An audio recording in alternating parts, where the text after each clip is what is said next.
Salutations à tous, frères et sœurs. Salamou, Kaka, Nadada. C'est toujours le frère Constant Motati Timbe. Dans la continuité des messages et des exhortations par la manifestation de la grâce de Tété Loba, créateur unique et véritable, et par la permission du seul enseignant mandataire à notre époque, notre Mouledi Zulu Lassan, nous allons encore aller dans le livre de la vérité, qui est Kalata Balai, la seule Bible authentique sans erreur ni contradiction, disponible dans les éditions zululassan.com. Il y a également le livre mystérieux qui est manifesté dans le visier, dont je vous invite également à vous procurer dans les éditions zululassan.com également. Donc, par la manifestation de la grâce de Tété, nous avons la grâce de lire, cette fois-ci pour cette exhortation, dans le livre de Wonja, un puissant Mutopeda Mundi qui a marqué son histoire, qui a marqué son époque. Car Wonja, c'est celui qu'ils ont falsifié dans les bibliothèques classiques en donnant le faux nom d'Ésaïe, mais son véritable nom, c'est Wonja, qui signifie être libre, donc la liberté.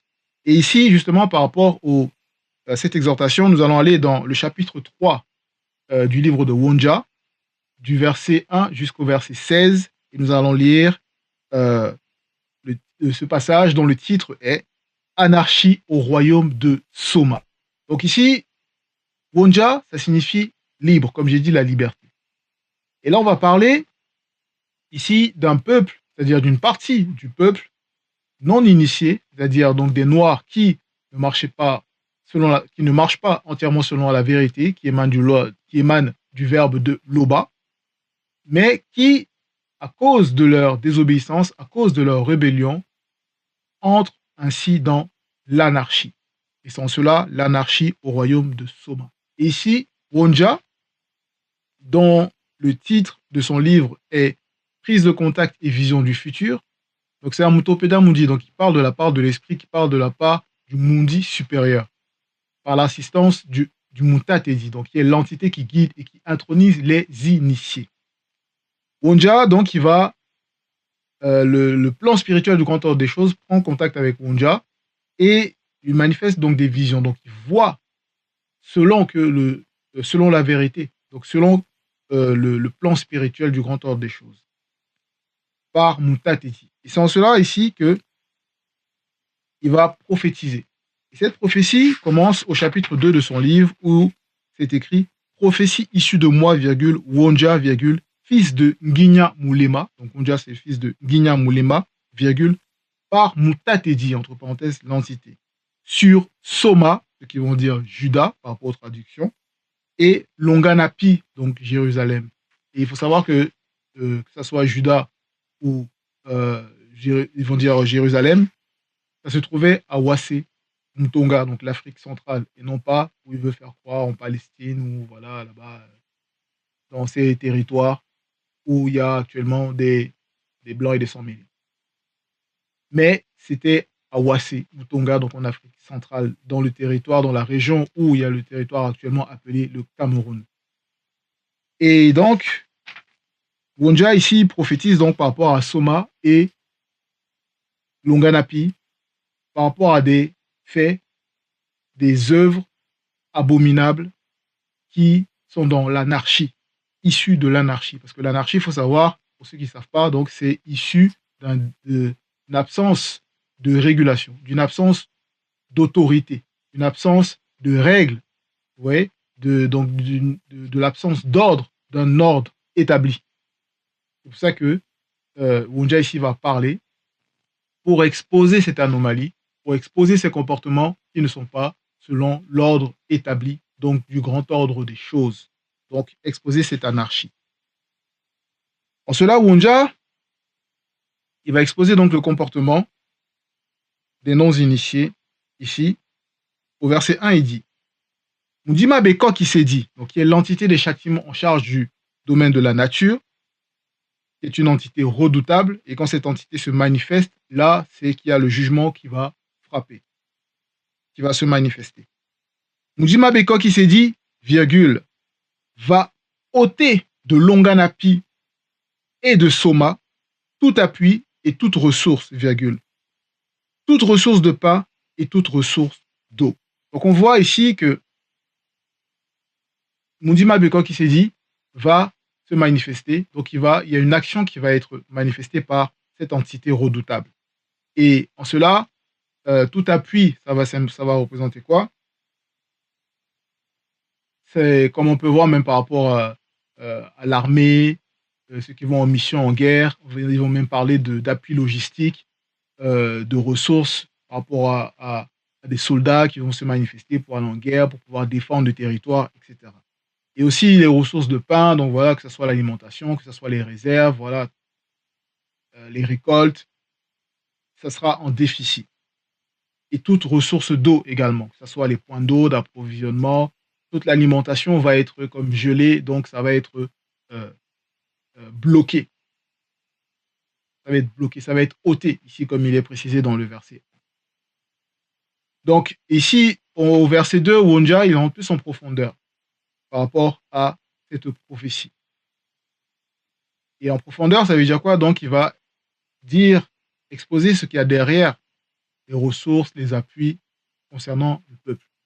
Verset 2, troupes d'élite. Donc il commence par les troupes d'élite. On voit les soldats, comme je disais, l'armée, les forces spéciales, vous voyez, qui sont censés être là pour protéger et défendre le territoire.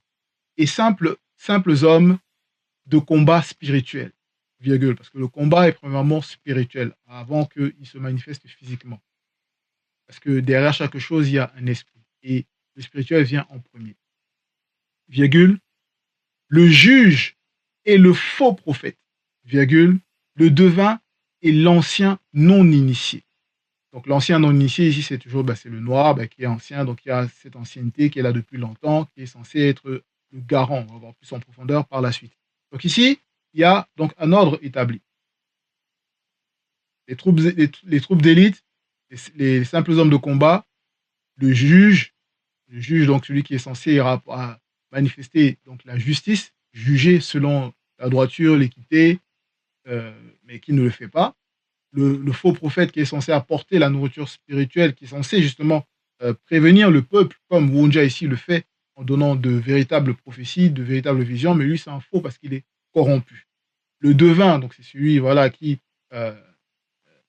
d'autres vont dire les diseurs ou diseuses de bonne aventure pour voilà, annoncer des oracles, etc. Eux aussi corrompus. Et l'ancien non initié, comme je l'ai dit. Au verset 3, il poursuit, toujours dans cette hiérarchie, le chef de 50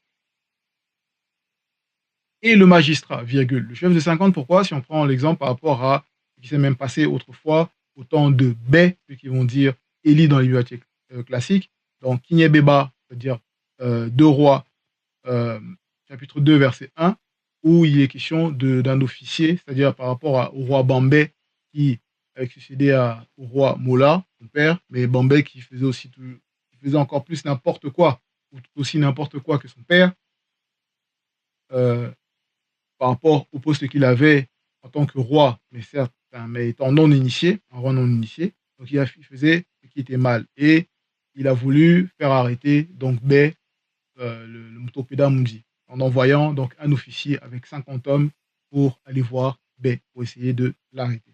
Donc sans cela, ici, on peut voir donc le chef de 50, virgule, et le magistrat, virgule, le magistrat, donc voilà, celui qui est censé aussi manifester la justice par l'autorité qui lui est confiée, virgule, le conseiller, celui qui est censé donc apporter des conseils, de bons conseils, pour que le peuple ne passe pas par la disette, par la famine.